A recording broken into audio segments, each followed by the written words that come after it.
Hello all, சிம்பிளான தேங்காய் சாதம் சூப்பராக எப்படி செய்கிறதுன்னு பார்த்துடலாம். ஒரு கடாயில் கொஞ்சமாக கோகனட் ஆயிலும் கீயும் ஆட் பண்ணிக்கலாம்.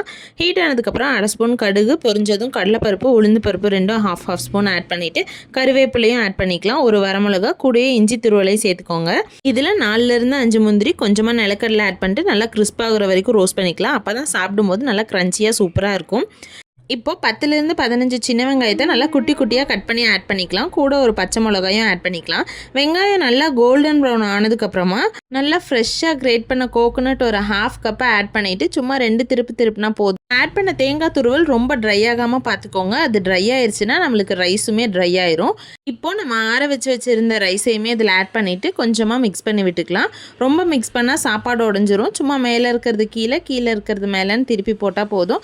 லாஸ்ட்டில் கொஞ்சமாக மல்லித்தலை ஆட் பண்ணிவிட்டு கொஞ்சம் நேரம் மூடி வச்சு சிம்மில் வச்சு எடுத்திங்கன்னா சூப்பரான தேங்காய் சாப்பாடு ரெடி ஆயிரும். ட்ரை பண்ணி பாருங்கள். நெக்ஸ்ட் வீடியோவில் பார்க்கலாம். பாய்.